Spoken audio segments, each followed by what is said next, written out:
Friends, तो आज हम लोग हिंदी साहित्य के ऊपर चर्चा करेंगे। हिंदी साहित्य के इतिहास लेखन की परंपरा के बारे में हम लोग आज जानेंगे।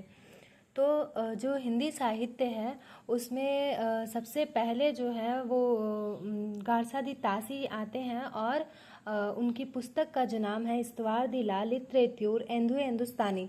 तो हम लोग क्या पढ़ रहे हैं? सबसे पहले हिंदी साहित्य के इतिहास लेखन की परंपरा।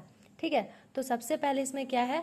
गारसादी तासी, उसके बाद कौन है? शिव सिंह सेंगर, उसके बाद सर जॉर्ज ग्रियर्सन, और उसके बाद मिश्र बंधु, और उसके बाद सबसे मोस्ट इम्पॉर्टेंट जो है हम लोग के आचार्य रामचंद्र शुक्ल, और सबसे एंड में जो है आचार्य हजारी प्रसाद द्विवेदी।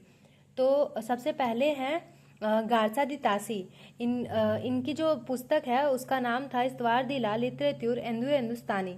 उसके बाद जो है शिव सिंह सेंगर, उनकी पुस्तक का नाम था शिव सिंह सरोज, जो कि 1883 ईस्वी में प्रकाशित हुआ था। उसके बाद तीसरे जो हैं वो है सर जॉर्ज ग्रियर्सन, उनकी पुस्तक का नाम था the modern vernacular literature of Hindustan, ये सन 1889 ईस्वी में प्रकाशित हुआ था। इसके पश्चात जो है वो मिश्र बंधु है, और मिश्र बंधु की पुस्तक का नाम था मिश्र बंधु विनोद, जो कि सन 1900 में प्रकाशित हुआ था। और उसके बाद पांचवे जो है हमारे ये इतिहास लेखन के जो परंपरा के अंतर्गत आते हैं वो पांचवे हैं आचार्य रामचंद्र शुक्ल, और ये सबसे महत्वपूर्ण है। और इन मतलब इस पर क्वेश्चन बनना फिक्स है, एकदम क्वेश्चन आता ही है इस पर। आचार्य रामचंद्र शुक्ल, और इनकी पुस्तक का नाम था हिंदी साहित्य का इतिहास। और हम लोग के जो अंतिम है वो है आचार्य हजारी प्रसाद द्विवेदी। ठीक है, तो हम लोग सबसे पहले याद रखेंगे कि इसमें हमको 6 नाम याद रखना है, 6 व्यक्ति का नाम याद रखना है। Garcin de Tassy, Shiv Singh Sengar, sir George Grierson, Mishra Bandhu, Acharya Ramchandra Shukla और आचार्य हजारी प्रसाद द्विवेदी। और गारसादी तासी का जो ये था पुस्तक, उसका नाम इस्तवार दी ला लिटरेट्यूर एंधु हिंदुस्तानी। थोड़ा सा नाम कठिन है, लेकिन अगर हम 2-4 बार बोलेंगे तो वो हो जाएगा। उसके बाद शिव सिंह सेंगर का Shiv Singh Saroj, sir George Grierson का the modern vernacular literature of Hindustan, और मिश्र बंधु का मिश्र बंधु विनोद, आचार्य रामचंद्र शुक्ल का हिंदी साहित्य का इतिहास। और मेन हम लोग का ना ये 2 ठो हार्ड है।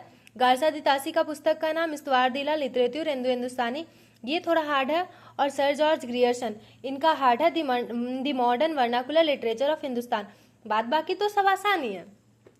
तो ये हो गए हम लोग के हिंदी साहित्य के इतिहास लेखन की परंपरा का जो था वो हो गया। इसके बाद जो है हम लोग का हिंदी साहित्य के इतिहास का काल विभाजन और नामकरण। हम लोग को हिंदी साहित्य ना इतिहास को कैसे पढ़ना है, तो काल विभाजन करके हम लोग को पढ़ना है, और उसके हिसाब से उसका नामकरण किया गया है। ठीक है, तो सबसे पहले जो है ना हिंदी साहित्य में हम लोग को आदिकाल पढ़ना है, उसके बाद पूर्व मध्यकाल, उत्तर मध्यकाल और आधुनिक काल। हम लोग 4 भागों में बांट कर तब हम लोग हिंदी साहित्य का इतिहास को पढ़ते हैं। ठीक है, तो सबसे पहला है आदिकाल, पूर्व मध्यकाल, उत्तर मध्यकाल और आधुनिक काल। तो सबसे पहले जो हम लोग का आदिकाल था ना, उसका नाम हम लोग क्या है?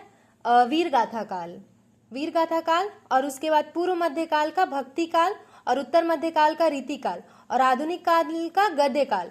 तो सबसे पहले हम लोग को क्या पढ़ना है? आदिकाल, उसको, और उसका नाम क्या है? वीर गाथा काल। और उसका काल क्या है? 1050 से 1375। और उसके बाद जो हम लोग का पूर्व मध्यकाल है उसको हम लोग भक्ति काल कहते हैं, वो संवत 1375 से 1700 तक है। और उसके पश्चात जो है उत्तर मध्यकाल, जिसको हम लोग रीति काल कहते हैं, और वो रीति काल जो है संवत 1700 से 1900 तक है। उसके पश्चात जो है हम लोग आधुनिक काल है, और आधुनिक काल का काल विभाजन, आधुनिक काल को हम लोग गद्य काल कहते हैं, और इसका जो संवत है वो 1900 से आज तक है। ठीक है, तो ये हम लोग का क्या हो गया? हिंदी साहित्य के पहला प्रश्न हो गया हिंदी साहित्य के इतिहास लेखन की परंपरा, और दूसरा हो गया हम लोग का इतिहास लेखन का काल विभाजन और नामकरण। शायद ही कोई साल रहा होगा जब हम लोग का ये दोनों प्रश्न में से कोई प्रश्न ना आया हो।